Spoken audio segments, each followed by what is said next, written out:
On this week's episode, we're joined by Ruth McMullen. Ruth is originally from Ontario, but now calls Halifax her home. Ruth is the founder and host of the podcast Optimistically Depressed, where she has on guests to discuss mental health, hurt, life philosophies, and everything in between. Ruth is also one of the founders of the Halifax Social Network, which aims to bring creative people and communities together to foster positive growth and impactful relationships. Listen in as we talk all things life, family, mental health, and finding yourself through it all. I was the same old me with the same old blues. I was the same old me with the same old blues. I was the same old me with the same old blues. I was the same old me. Until then, go back to your 9 to 5, bud. Yeah.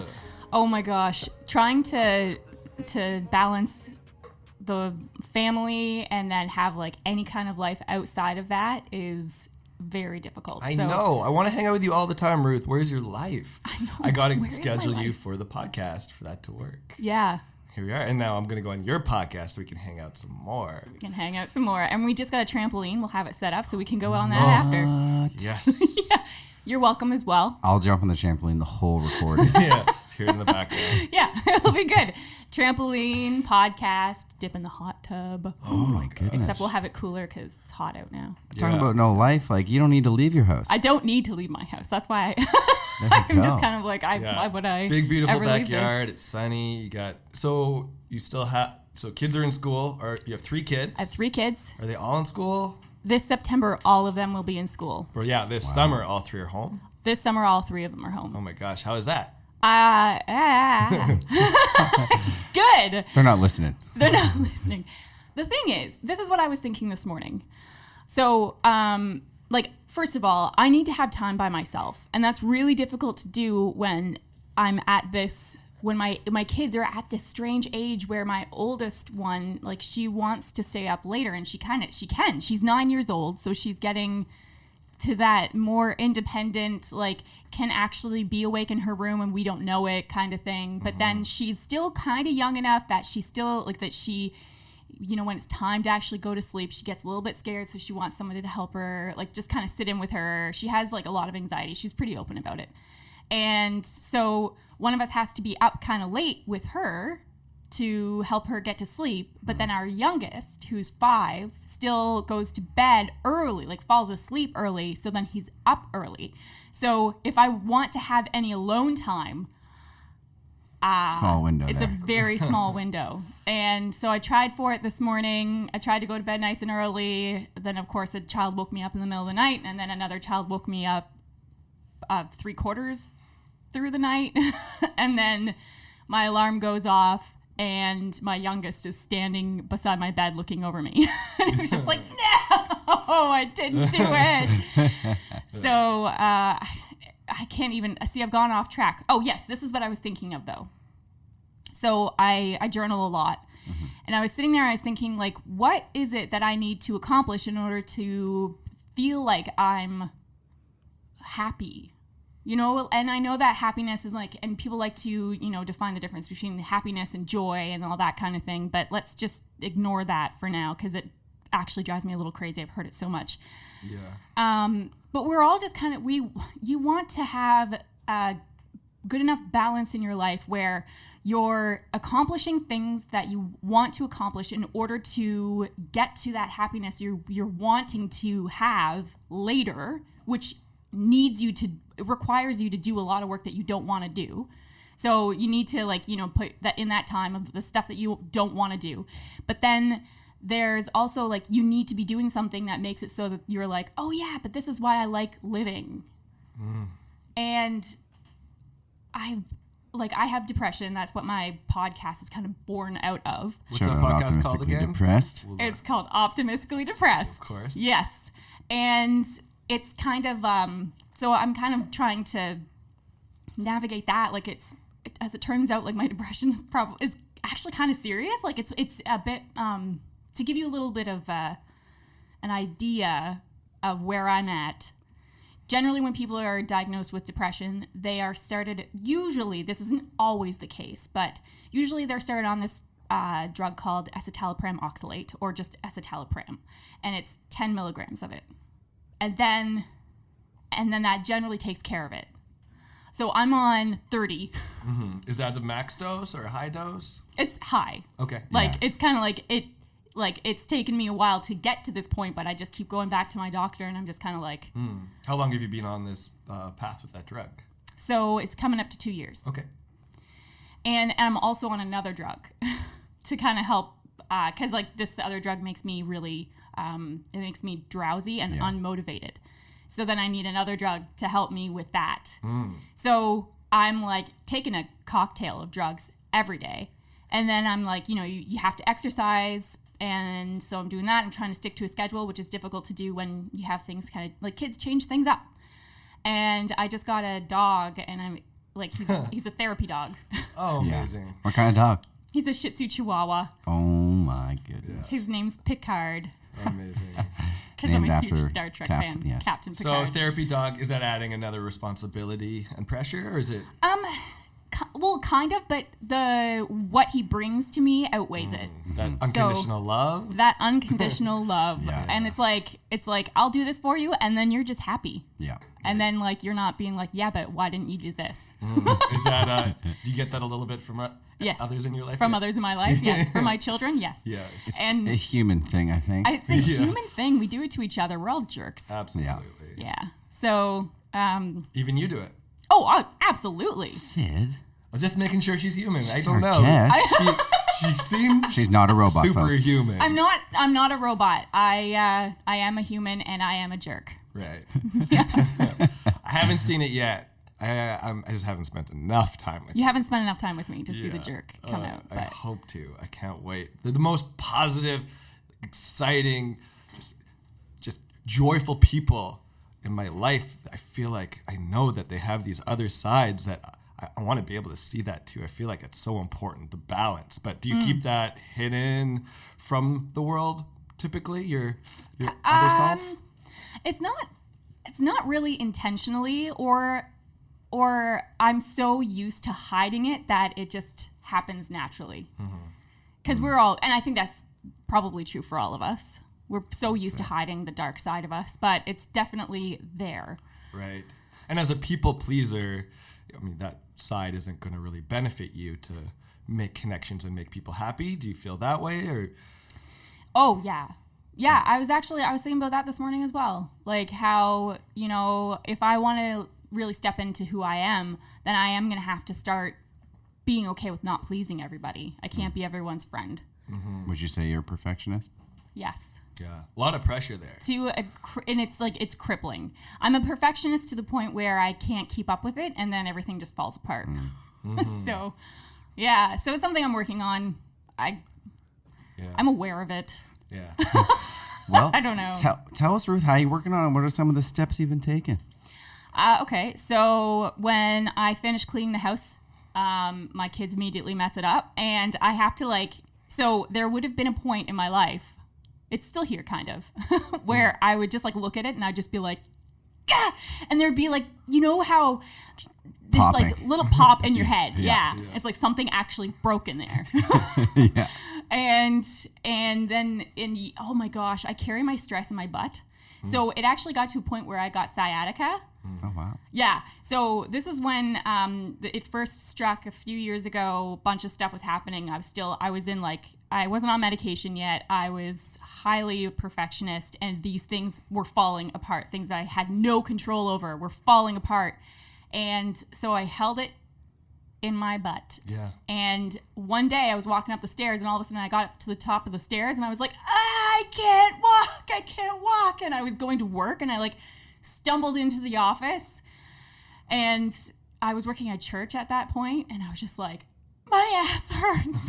It's broken. My ass is broken. What kind of reaction at the church did you get with that? Actually, surprisingly, a lot of laughs. There you So go. it was fine. But oh my gosh. And that was when it was kind of like, I'm going to have to just let some things go. So finished cleaning the house. The kids destroy the house. And it's kind of like, I tried. Yeah. do you have a method for that, or at this point you just know that if there's nothing you can do about it, it's no If there's point. nothing I can do about it, then there's nothing I can do about it. Right. Yeah. I find that like recently I've had another thing happen with my family, and it's been devastating, and I'm trying to like get back into a routine again. And it's like everything takes so much effort. Mm-hmm. So it's like you're trying to like, even just waking up before the kids is like freaking mission impossible. Because as for the reason that I explained earlier, it's just everybody is working against me. Yeah. And that's how it feels to be perfectionist. Everybody's working against you. So I know a bit about your family issues you've been going through recently. It's great you speak candidly about it, and I heard you speak at Halifax Social Network, which is an event you co-host, and you're thanking people who had supported you. Do you feel that is helpful to be very publicly open with your issues? To a certain extent. Mm-hmm. Some of that is like, I can't be completely open about what specifically happened in the public because it's not my story. And I want to respect the privacy of the people that this stuff has happened to, like my family members that this has happened to. If I'm talking to people just one-on-one, then that's fine to talk about it. There's some things in my life, like some huge issues in my life, that I don't expect I'll ever talk about publicly. Because some things are just best to be kept to yourself. And as much as I'm an advocate for really being open and sharing what you're going through, I feel like there are just certain things that while we all can relate to each other with it, we're not ready to actually hear it. You know, like have somebody else talk about it. Or maybe I'm just not ready for it. Maybe one day I'll change my mind, but... Right, so there are some things that you really are keeping to yourself. Yes, yeah. And you share them with your husband, Sean? Yes. I have like 3 people probably that I will talk about this stuff with. And then they act normally about it. And it's kind of like, okay, I'm not a psychopath. That actually was actually a concern of mine at one point as I was like exploring the darkness. It's like, wait a minute, am I a psychopath? The deep, scary parts of your mind. Yes. Everyone has that. I mean, that's just part of being human, I think. And it's obviously it can be frightening to be like, oh my God, is anyone else thinking like this? Yeah, and you talk to people. You do. You're like, yeah, we're all in this boat. Yeah. Yeah. I always think about jumping off of a balcony, or I'm worried I'm going to kiss a Yeah, stranger. fear of or jumping, kiss real thing. Yeah, there's all these things people just have going through their mind. Yes. When I'm going across the bridge, I'm just kind of like, I could just very do it. quickly. Every scenario of how you could do it. The thousands of people going across that bridge, there are a lot of people thinking about that and not wanting to do it, but afraid that what if I did or I could. It's interesting. Those It's call of the void is what the French call it. Well, they use the French words for it. What do they call it? Call of the void. Oh, what? Is that just actually just blew my the mind. fear of doing something dangerous or negative, or the fear of jumping off something? It's just the fear of like what if I did that? What if I just jumped, or if I'm in traffic? What if I just veered into oncoming traffic? It's like that call of that you never do it. Yeah. But like it's there. I don't know if that's just from our past or what, but Mine is heights. Oh my gosh. I feel like balconies are all the Can't do time patios. belly button height. I don't know how people don't fall off more, but I often just will lean towards it and think it would just take the slightest movement and I'm down, and I mean it wouldn't hurt. It would be over. Yes. Yeah. It's like so easy, and I've had that since I was a kid. It's like I could just step off. So I don't know if I have a fear of heights because I love climbing mountains. I love being up high. Interesting. But I definitely have a fear of jumping off of something. I'm afraid that I will jump off, or someone maybe bumping into me. But yeah, I share the fear with like 4 other people. Like when other people are on a high patio, like let's go with 10 floors or above. I'm just scared for everyone. Interesting. And that doesn't affect me. So when I'm climbing and I have people around me, I'm walking on the edge of a cliff, people will just be freaking out. Like, I don't get it. I'm fine. You don't have to come over here. But yeah, it's everyone just relates to fear in different ways. Yeah. Absolutely. Yeah. When it's funny you said that you love mountain climbing. I've tried that a few times. I hate it. That said, I love it too. It's kind of weird.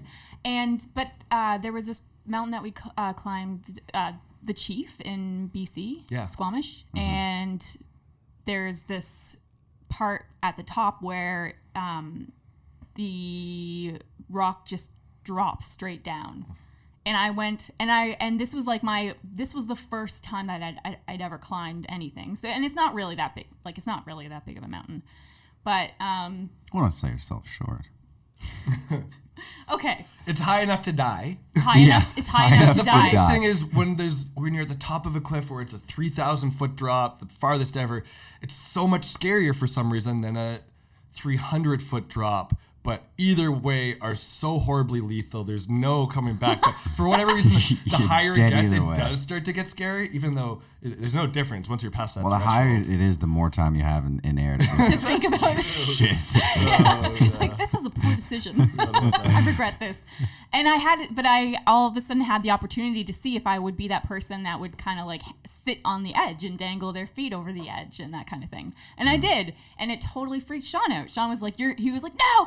And he was like holding my shirt because he was just like, just don't lean forward, just stay. Yeah. And it's just because he's a loving person and doesn't want me to hurt myself. Right. But He's like, the void's not calling, Ruth. Stop it. Ignore the void. But the reason, so that actually made me, I'm totally taking a side trail here. But yeah, let's go with it. What made me decide that mountain climbing may not be for me was when I climbed Katahdin, which is in Maine, and it's a lot bigger than the Chief. And I went over this thing called the Knife Edge, and it was very windy that day. And the Knife Edge is very slim. And you're like climbing on the side of it, and you're actually like kind of like reaching around boulders that are sticking out of the side of the mountain, and then like having to like maneuver yourself around. And the wind is blowing so hard, so you're getting pulled all over the place, and you could die. That's hardcore. Yeah. That was like, and then all I could think of was like, my kids can't grow up without a mother. And it was very scary. And that was when, and Sean was with me. He was not nearly as terrified as I was.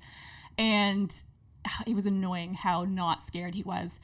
And I looked back at him because he was the one that convinced me to do it. And I was just like, you. How could you do this? How could you do this to me?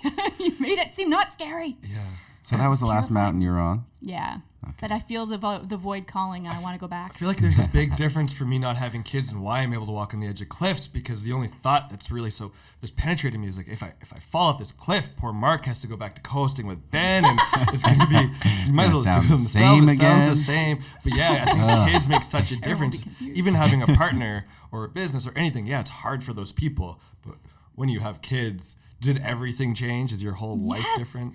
Yes, I used to be the person that would go on like cliffs and jump off of them into the water and that kind of thing. And then I remember the moment that I realized it had changed. It was when I just had Zoe, who's our first, and I was asked if I wanted to go bridge jumping. And I was like, I want to live. No. Absolutely not. Absolutely not.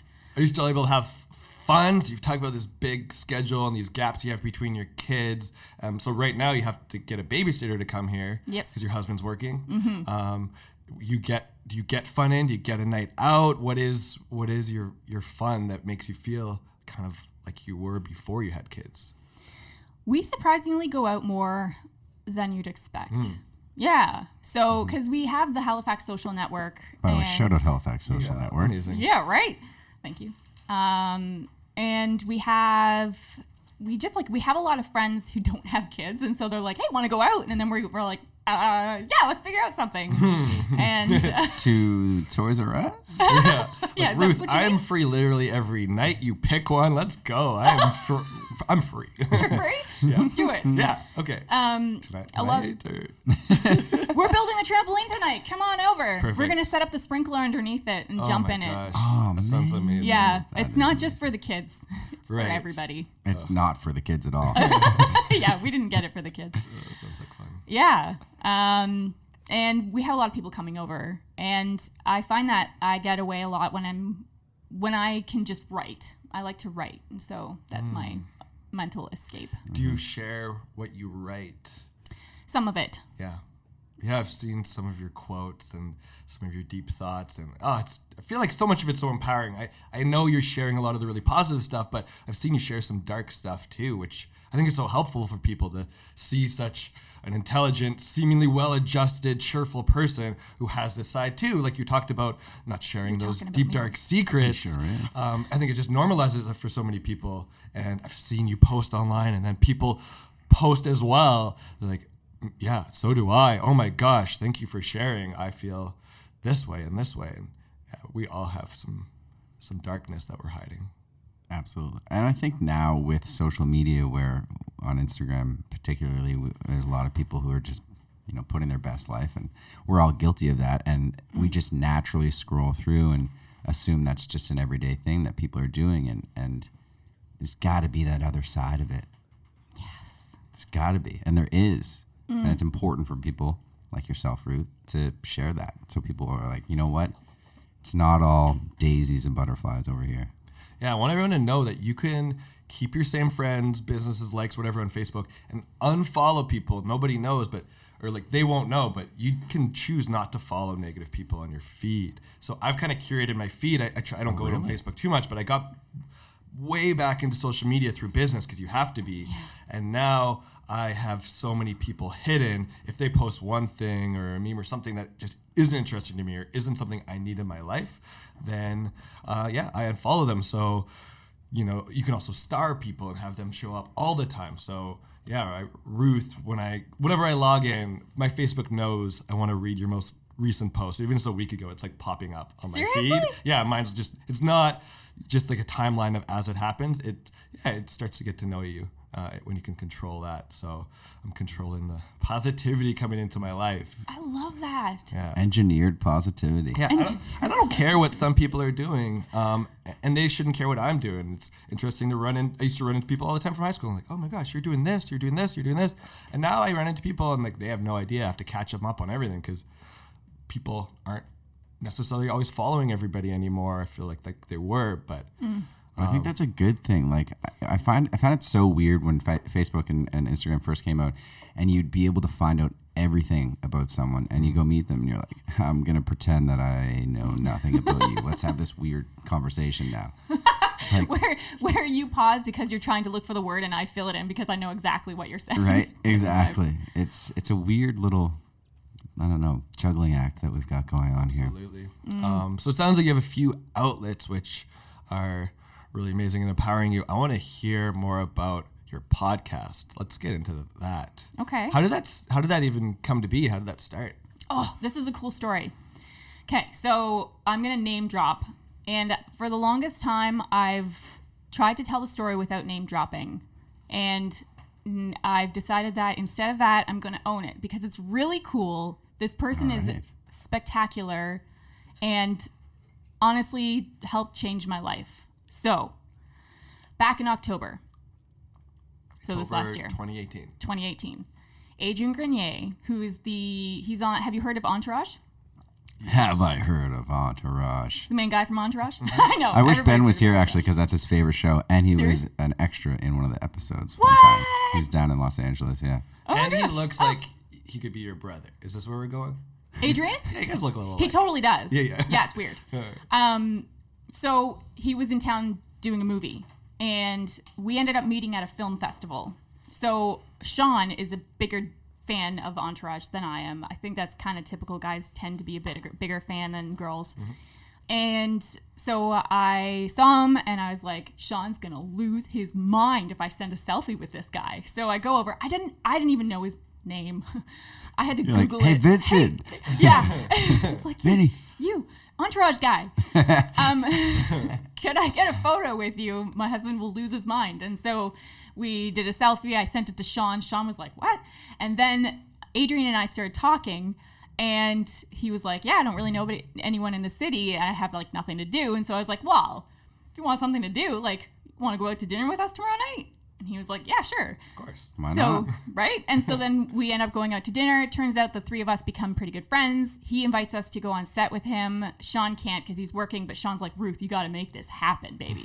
So I do. I went on set. I ended up going on set most days that he was on set from then on. because like every morning, it was funny. Every morning we'd wake up and Sean would be like, "So you going on set today?" Just like, I don't know. Yeah. And it was an incredible experience. I got to meet so many really cool people. And then Adrian invited us to come visit him in New York. So we went to New York for my birthday. We stayed with him. And it was an incredible weekend. We met, again, so many amazing people who were very inspiring, like very positive and encouraging. And it was really cool. And then, so after that experience, I started to reassess my life because, as it turns out, Adrian's also a very philosophical person. And so we all got into these very deeply philosophical conversations, and it had me asking myself all these questions that I've been too afraid to ask myself. And then I kind of got to this point where I was like, I've been afraid to acknowledge what I'm good at because I don't want to pursue that and fail. And I've been afraid to just try for anything because I'm sure that is tied to the perfectionist thing. I'm just really afraid of trying for something and failing at it. I've done it a few times. Like, I've kind of put myself out there before. It's kind of backfired on me. And instead of taking those experiences and being like, I'm going to learn from those and then I know how to not do that next time, I took it as like an example of why I shouldn't try again because I suck. And so it kind of made me think, well, I can't think of it that way. And Adrian and I actually had a conversation where he was like, where I was telling him about this, and he was like, well, he threw out some kind of statistic about like, businesses 9 out of 10 fail, and he was just kind of like, or like when you're making decisions and like going for something, like 9 out of 10 times you're not going to succeed. But you could look at it as like when you don't succeed, you're like, great, got another one down. I'm one step closer to succeeding. And so it had me start to think, okay, failing doesn't have to be that scary. And which, by the way, it still terrifies me, but I'm working on it. And it made me think, well, okay, I guess I'm going to have to start reassessing who I think that I am. Because another thing was that I realized I've allowed a lot of other people to dictate to me who I am, tell me who I am. So I've been told that I need to be charming. So then I've learned to be charming. And I've been told that I'm a pretty girl. So I've tried to play up the pretty girl. And I wasn't really told a lot that I was like intelligent. So that was something that I had to be like, wait a minute, I am intelligent. And like kind of try to claim that for myself. I was actually told the opposite a bit growing up because I was a really quiet kid. We had our household was not the sturdiest, so I learned that I needed to keep my mouth shut, and I built up a world inside my head. I was a superhero in it, FYI. And that was where I lived in order to feel okay and to get through. And as a result, I would be off in my world and people would be talking to me and I wouldn't hear them. Yeah. And they just kind of figured that was because I wasn't mentally all there. So I recall hearing people, I could hear them. I guess ignored them, or sometimes I heard them, and it always seemed to be at the worst times because I would hear them being like Ruth, like someone getting like really frustrated, like Ruth, and then another person being like, oh, be nice with her. She can't help that she like doesn't get it or that she's slow. So I grew up believing that I was slow, even though I had like straight A's in school. And like I had this other evidence to prove otherwise. I did believe that I was not a very intelligent person. And that was based off of your just personality socially. People related that to intelligence. Yes. Just you being a bit quiet and meek. Yes. Wow. And just, yeah. And so one way that I discovered that I'm not actually slow was by going back to school. So I graduated high school. I actually went to Bible college for a year. Yeah. Where are you from? Halifax? Ontario. Ontario. A small town in Ontario. Okay. Yeah. And then like Sean and I got married really young, and he went to school first. I was like, I'm not going to go to university because I believed that I wasn't intelligent enough for it. And then eventually Sean convinced me to go back, like to go to university. So I was like, yeah, okay, I'll give this a try. Was this before you had kids? Yes and no. Because as it turns out, the day I registered for university, which was late, like I did a late enrollment, I went home and found out that I was pregnant with our first. So decided big day. It was a big day. I was starting school the next week. So I was kind of like, all right, so the timing should work out that I should have this baby when I'm done this first year of university. So I went ahead and I did it. And it was very challenging because, you know, as it turns out, when I'm pregnant, I'm really bad at writing and thinking in general. So it was kind of like one of those things that reinforced this idea that I wasn't an intelligent person. But then as it turns out, I did really well. I got on the dean's list. And I took a math course after. So did the first year of school, had Zoe early. So I had to write the rest of my exams with her, which was more tricky, but manageable. Then I had our second, and then I got pregnant with our third and went back to school again just for 2 courses, took math, was convinced that I would be terrible at it because one of my teachers in high school told me that my brain wasn't wired for math. And I got the top mark in the class. Wow, what a terrible teacher. Yeah, I know, right? What is this small town? Magnetawan. Yeah, I know. Unbelievable. Unbelievable. Yeah. Do you want anyone to leave and do something with their lives? Apparently not. Right? But I did anyway. But it was like I had to convince myself that I was smart, that I was intelligent. Yeah, and you did this in spite of what people said. Yes. That's amazing. Thank and so you. That is awesome. Talking about having all these failures along the way, having these struggles probably makes it a little bit more worthwhile once you actually get there versus everyone telling you, oh, you're so smart, you can do anything. You'll be fine.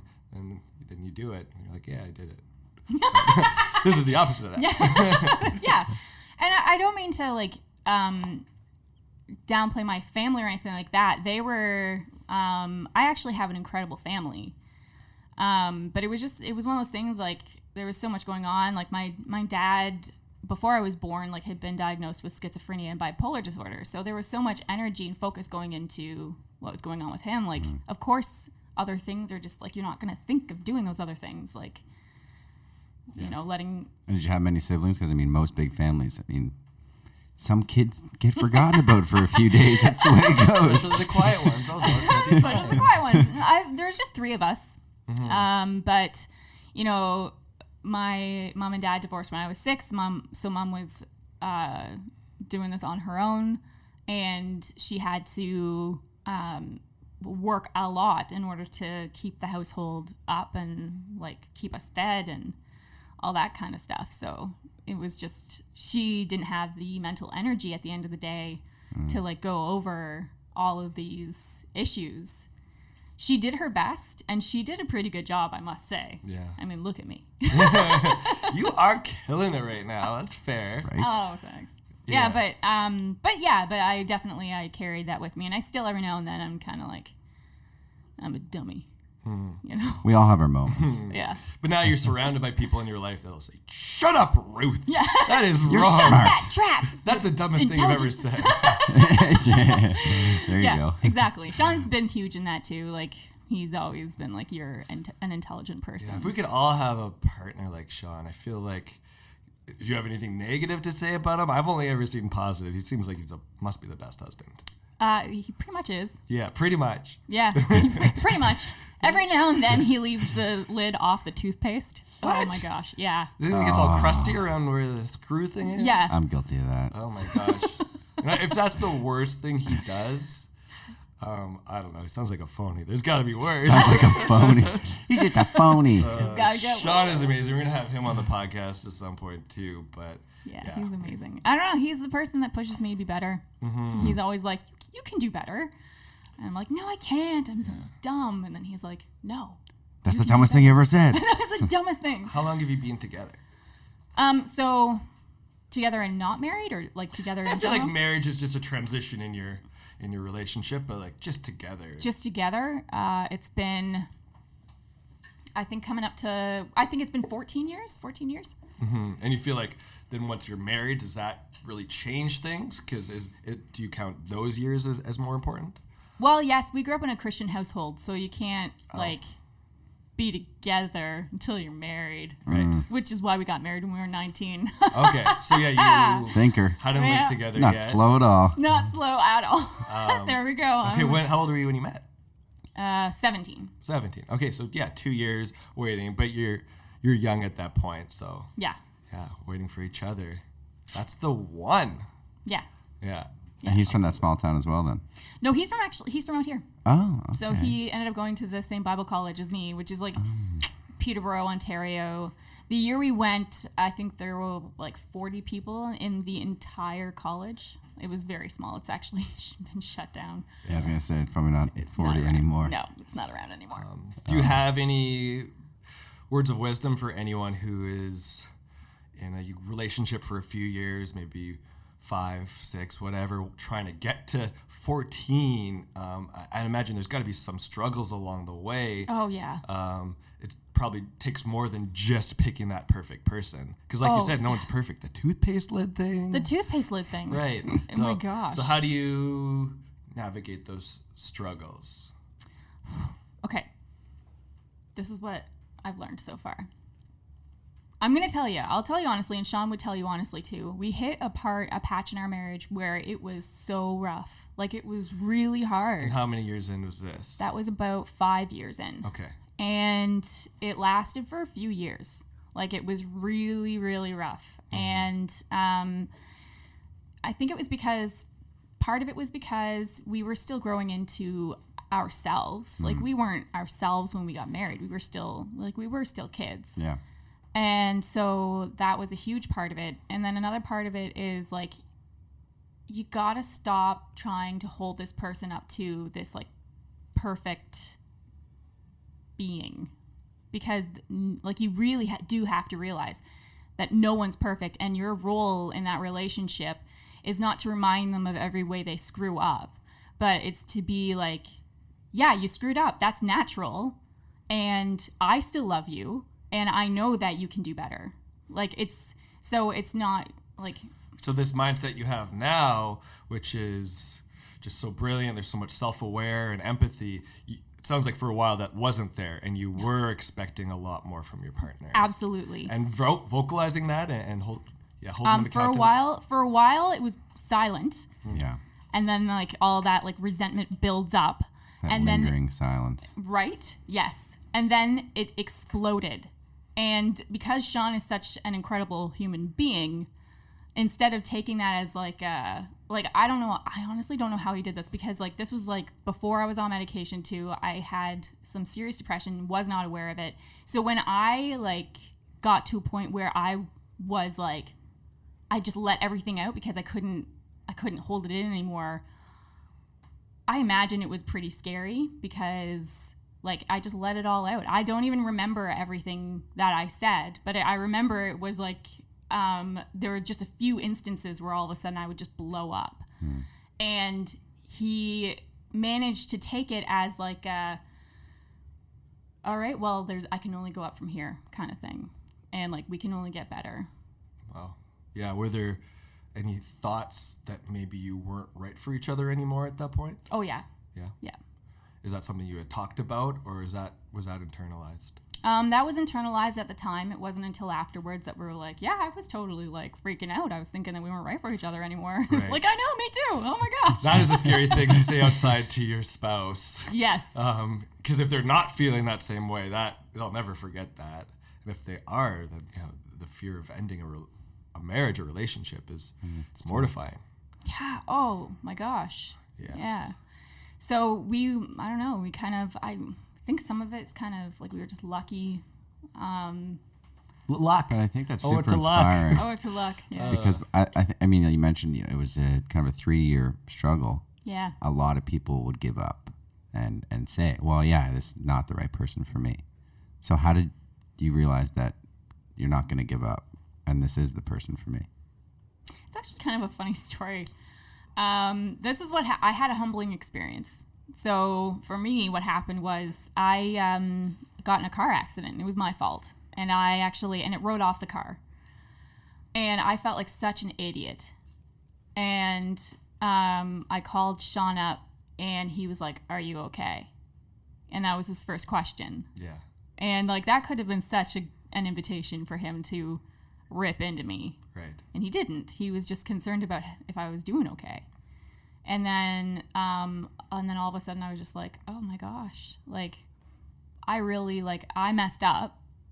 And he was very gracious about it. And it made me realize that I'm not perfect. Yeah.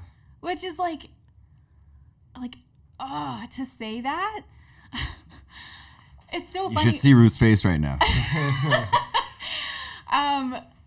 It's just right now I feel like such a jerk forever thinking that I was perfect. And at that time I would have been like, I don't think I'm perfect. But meanwhile, acting like I thought that I was perfect. Like I thought that everything I had to say was like the best thing. Mm-hmm. You know, like I was such a jerk and didn't know it. And that's the worst kind of jerk. The jerk that doesn't know they're a jerk. Mm. Yeah. At least I know I'm a jerk now. Oh, yeah. Self-awareness changes jerk awareness. Everything. People who find self-awareness when they're very young just become so wise so early. I feel like a lot of people really need their 20s to figure that out. Definitely. People never do. Yeah, some people never do. And I think that's a matter of having so many life experiences and having so many different people in your life. But it sounds like having a supportive partner. Really helped. It really helped. And I was like, I'm so dysfunctional. I had no idea how a proper marriage was supposed to work. I didn't really see much of that growing up. So, and I didn't know that I didn't know. Yeah. Everything I was going off was like from television shows. Right. Which ones? So many. There's so many. Disney princesses, all that good stuff. Yeah. It's just silly. And I've realized recently that a lot of like how I've thought about how I'm supposed to be in my life was based off of television shows. Mm-hmm. How often do we and I can't be alone. I think we must all do that to ourselves, right? Oh yeah. Right? Oh, absolutely. I actually grew up on Affirm TV. this, please. Okay. I also had not the perfect, well-rounded household growing up. I had my mom and my sister, and they're kind of always at it. And I just grew up with a TV. Are you the cable guy? Raised. Or no? Wait. Yeah, the cable guy. Cable guy. I could be. I could have turned out so much weirder. Great movie, by the way. Yeah. Oh my gosh. I don't know if I've seen The Cable Guy. Oh, you gotta see it. Okay, it's gonna have to go on my list. Are you a fan of dark comedies? Yeah. Oh my god. Matthew Broderick and Jim Carrey. Yeah, it's funny for sure. Kept going. But I think for a lot of people listening to this podcast and other podcasts are making a choice to consume some content and have something they're listening to in their leisure, on their drive, whatever the case may be, that can potentially help them grow and help inspire them. And you're still consuming content recreationally, but instead of it just being a TV that is not based on reality, that's just kind of shutting your brain off. There's just so many different ways to grow, and that's where your podcast makes so much sense. Optimistically Depressed. Yeah, we digressed a bit, but back into how Optimistically Depressed started. You're having those philosophical conversations with Vince. Oh yeah, Vince with Vince, with Adrian and his friends. With Adrian, and so afterwards, I was journaling and I was thinking. So then I was just starting to ask myself again, like, who am I? And because I've allowed myself to be defined by so many different things in my life, like, I'm a mom, I'm a wife, and that seemed to be the primary definitions for myself. And I didn't want to be swallowed up in that, but it's so easy to happen when, because I want to see Sean do really well for himself, and he's a busy guy, and so it's easy to kind of be like, okay, yeah, you do your thing, I'll take care of everything at home, and to just get lost in that. And so I needed to think, well, who am I outside of that? And one of the things was like, okay, well, I am depressed. That's a big part of who I am, but I'm not gone. And then all of a sudden, and as I was writing, I was like, I'm optimistically depressed. And then all of a sudden it was just like, I got to do something with that. So then I told Sean about it, and he was like, And he was like, that's brilliant. Yeah, we're going to make that happen. And so then the next day he comes home and he's like, I built you a website and I have like a logo for you. And like he set everything up. And then I was just kind of like, all right, well, then I better get some content. You were probably going to take a couple days. I was going to take a couple days. Yeah, I And he- love that. Oh, I was that's thinking 2020, but all support right. and Yeah. pressure. Yeah. Oh my gosh. He just like made it happen. And then I started it, and then the first day that I put out, it was actually a video of my friend Rachel and I talking. Adrian messaged me, and he was like, I love what you're doing with Optimistically Depressed. And then it turned into like, okay, well, let's talk about this. So he offered to like call me, we would call each other every other week and talk. And he would give me advice on Optimistically Depressed. And then, of course, it would turn into this, he's like this wise sage. Love that. Love philosophical conversations. Oh my goodness. And yeah, like they're amazing. And so then it would turn into that, and it would be giving me some more things to kind of think about. And then naturally we became friends through that. So we still talk, and he's still giving me advice, and I'm kind of working through lots of different things. And yeah, it's just been an unbelievable experience. How many episodes have you done now? I think yesterday was my 37th or 38th. Wow. And is this Wow. weekly? It's now weekly. I was Yeah. doing twice a week. Oh, wow. Yeah. And then actually to start, I was kind of basically just like releasing them whenever I recorded them. And then I was like, okay, I got to do this just twice a week. And then I've gone down to 1 week, but we might go up to twice a week again. We'll see. Anyone who's enjoying this podcast really needs to listen to yours. Do you think people should just start from the beginning if they feel like they're going to be into it? Is there an episode that is like a great jumping off point? I can't think of a specific episode that's a great jumping off point. I think that you could start anywhere. You should just scroll through. I try to kind of put like what the episode is roughly about in the title. Okay. If anything catches your attention, start on that one. If you want to see one where I'm kind of at my lowest point, Oh, yeah, I know. thank you. You're welcome. I can't remember the episode number, but it's talking about I'm writing this down right now. It's the season finale of season 3. Yeah, exactly. What's it called? Heartbreak, and it's just like Ruth McMullen, Heartbreak, and something. Okay. Wow, you'd think that I'd be able to remember like the Hey, episode numbers and I titles. can't even remember half the guests that we've had on. So. I mean, Okay. what? I'm terrible at this.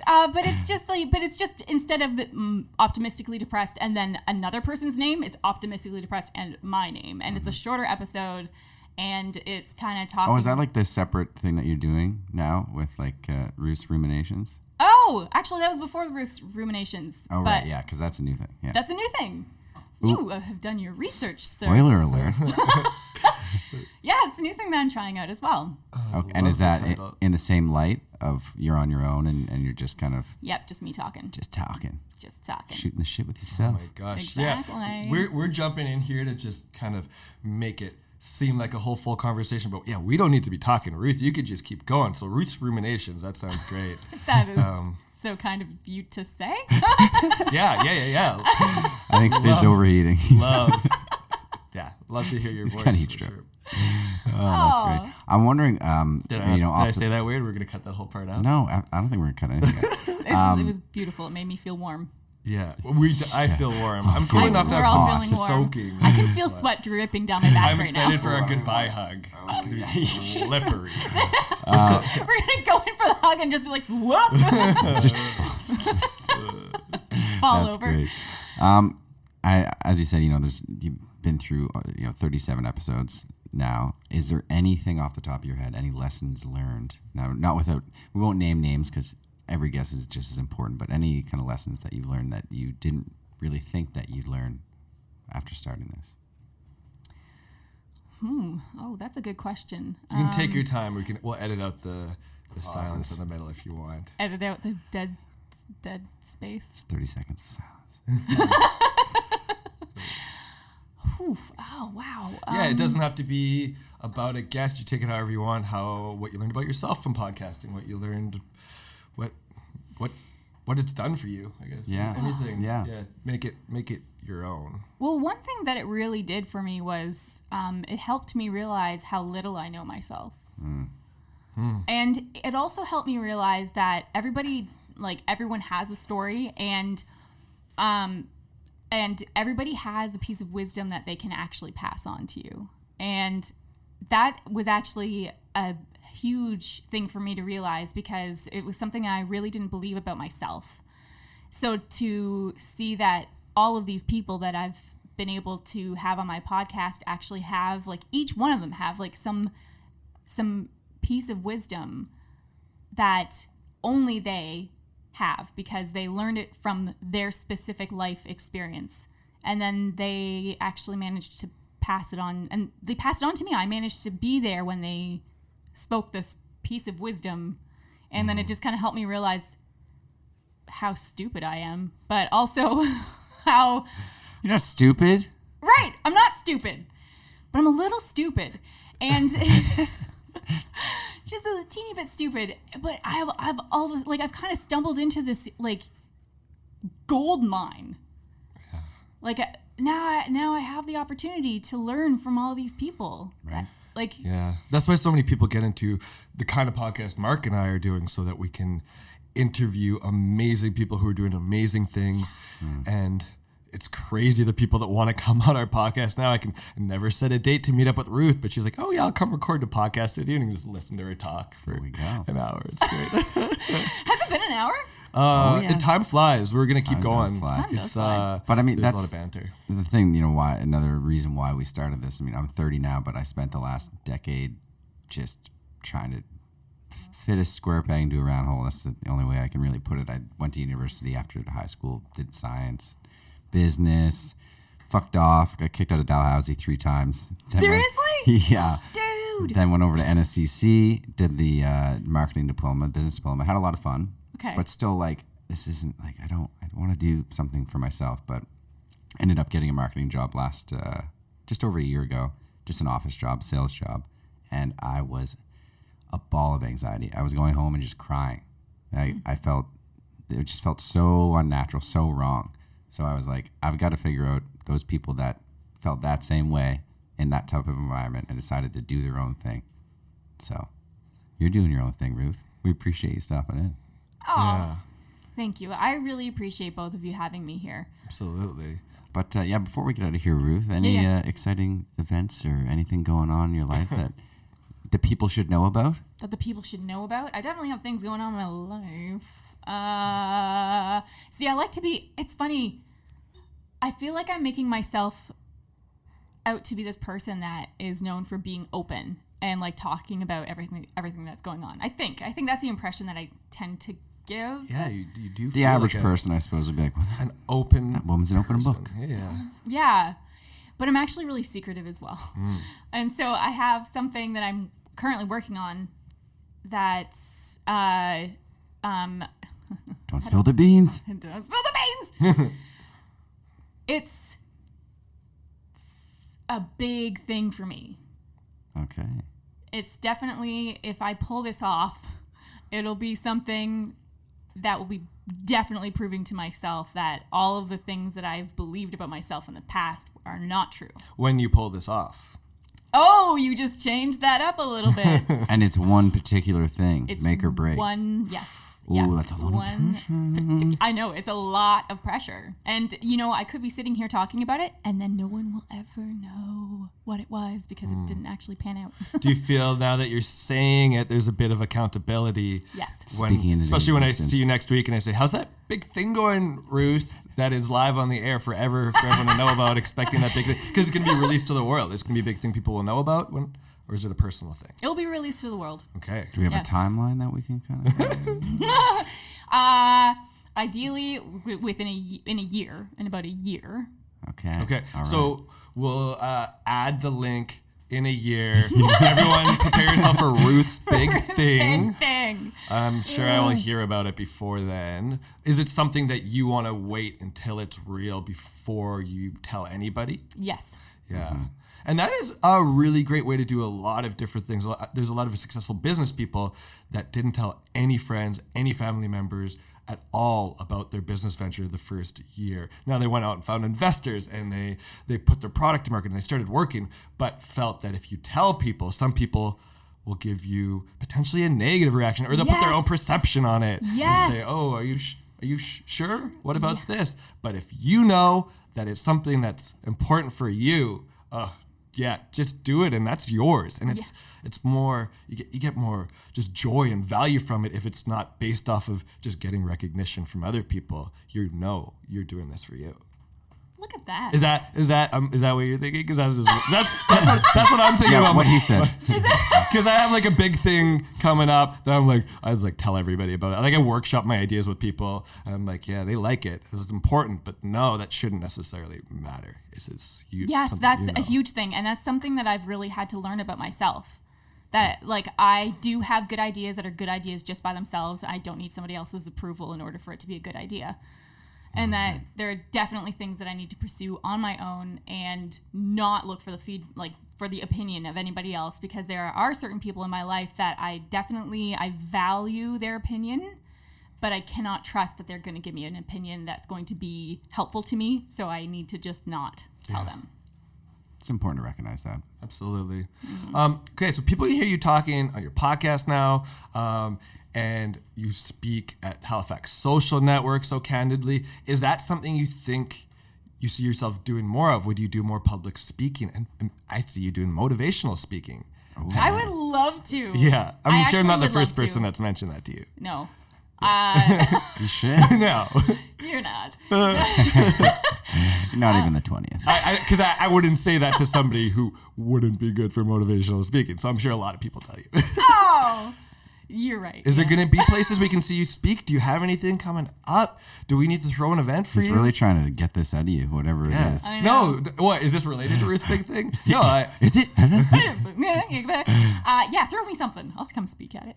I love it. Sweet. Okay, so for anyone listening that wants to hear Ruth speak, meet her, meet other people like her that we have on the show, Halifax Social Network is unbelievable. Sells out every time.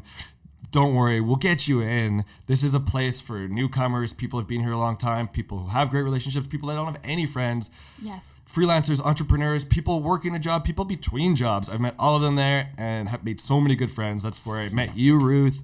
Yeah. I'm plugging your event. Do you now want to tell us anything about Halifax Social Network?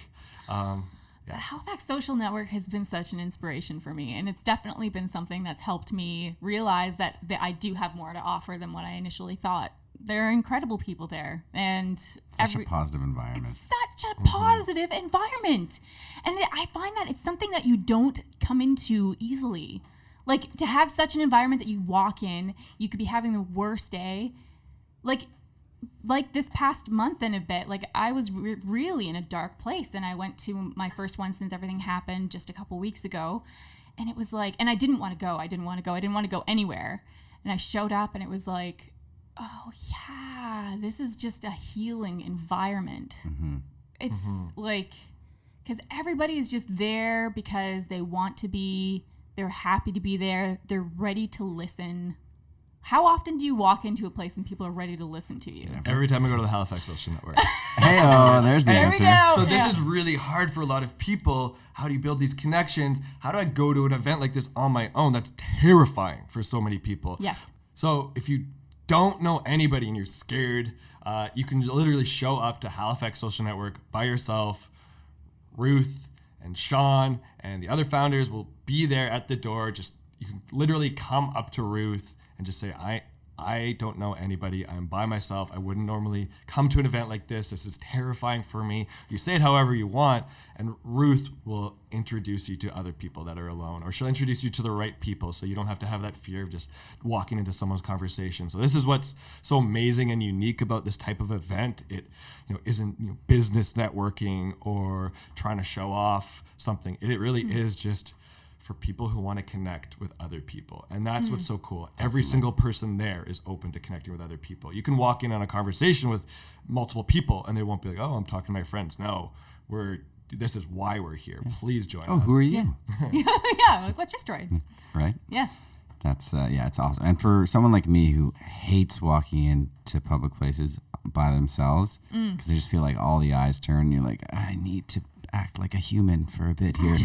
You'll feel like the guest of honor at these events, folks. You go in and it's like what Sid just said. I don't need to repeat it.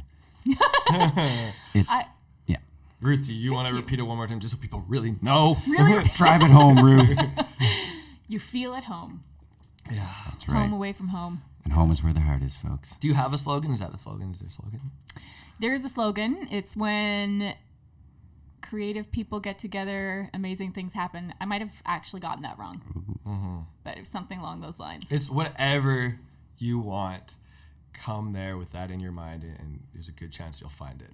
Halifax Social Network. It's a good chance. There was somebody who spoke. Everyone's kind of telling their story. There was somebody, a really great guy, who he's creating a cool new software. And one thing he asked is if there's any angel investors in the room. I don't know if he met any angel investors, but still put it out there. You never know. There very well could be or the owner in of the the room establishment. Knows an angel somebody investor. knows an angel. I was thinking, I know a lot of these people. I don't think there's any angel investors necessarily, but yeah, you never know. So it's not that kind of event where you're potentially looking for business connections, but through it, I have made so many business connections that have made my business so much more, so much bigger, so much more creative. I even got to work with you in my business for a while, Ruth, and Laura was a general manager of my cleaning company for a while, and she just changed everything. And I just saw her the other day, and she's like, that experience led me to this role that I'm in. I'm like, that helped me just build all these systems. And there's numerous people I've met through there that it's like everyone I meet, I'm like, okay, how can we fit our lives together? And it happens. And because Halifax is so small, you end up seeing them 5 times that week. People. 5 times that week. I have. Once a day. Seriously, there's a couple people that I was seeing 3 times in a week since, just ran into. I was like, okay, let's hang out. Met somebody there last week who's like invited us, let's go to the beach. Nice. Yeah. The beach. You're not alone anymore. We should be at the beach Halifax today. Social Network. We should be at the beach today. Okay, how are we not ending safe. it? Mark? The laptop just teetering. Just teetering. All right, Ruth. Where can we find you with the podcast and everything else? You can find me at Optimistically Depressed on Instagram. I am technically on Twitter. I don't check it very often. Who does? Right? And Facebook. I'm actually pretty bad at being on Facebook as well, but I do get messages because I have an app that gives me all the messages through those 3 platforms. So I do get messages. Okay. Send me an email. You're inviting people to message you. You want messages from anyone. Reason. I do get messages from anyone for any reason. Take advantage of this. People who are afraid to reach out to somebody that they have a question for, that they want to talk to, that they look up for, whatever it is. Like Ruth wants you Oh my to God. message her. She's We just know, walking we in know the who's studio on right Sid's now. mind right now. Yeah, seriously. Not me. He's sweating. Oh, so excited and nervous. And if I don't get back to you right away, it's not because I don't care. It's because I have a lot of people that kind of reach out, and so I'm trying to get back to everybody, and it takes time. And then I have kids that need to eat and stuff. So If you're listening to this podcast, Ruth's busy. Okay, she'll get to you when she gets to you. get to you. Yeah, when you spoke at last Halifax Social Network and mentioned that you were kind of away, you're dealing with some family things and you went home, but so many people reached out and supported you, and you were so thankful for that. And something that stuck with me, you said, I just need to make sure that I'm thanking everybody. I'm sorry it took a while to actually write back and thank everybody, and just in case I missed anyone, actually, no, I did write back to everybody, but just in case, I'm going to say it again publicly for everybody. That is amazing. You made sure that you had reached out and messaged back everybody. So I tried. keep a clear inbox. I love it. You're a good soul. Oh, wow. Well, I felt that. Thank you very much. That was You're welcome. Well, I mean it. very kind. I feel the love in this room right now. Absolutely. All right. Well, I think it's a good note to end it on. Yeah, let's wrap it up with a hug. We need that Big group slippery hug. Big sweaty hug. For sure. All right, for a brand new view, I'm Mark Mudro. And I'm Sid Kazatsky. We're here with Ruth. What? Pow, pow, pow. Woo-hoo! See you guys. The same Peace. old me, with the same old blues, with the same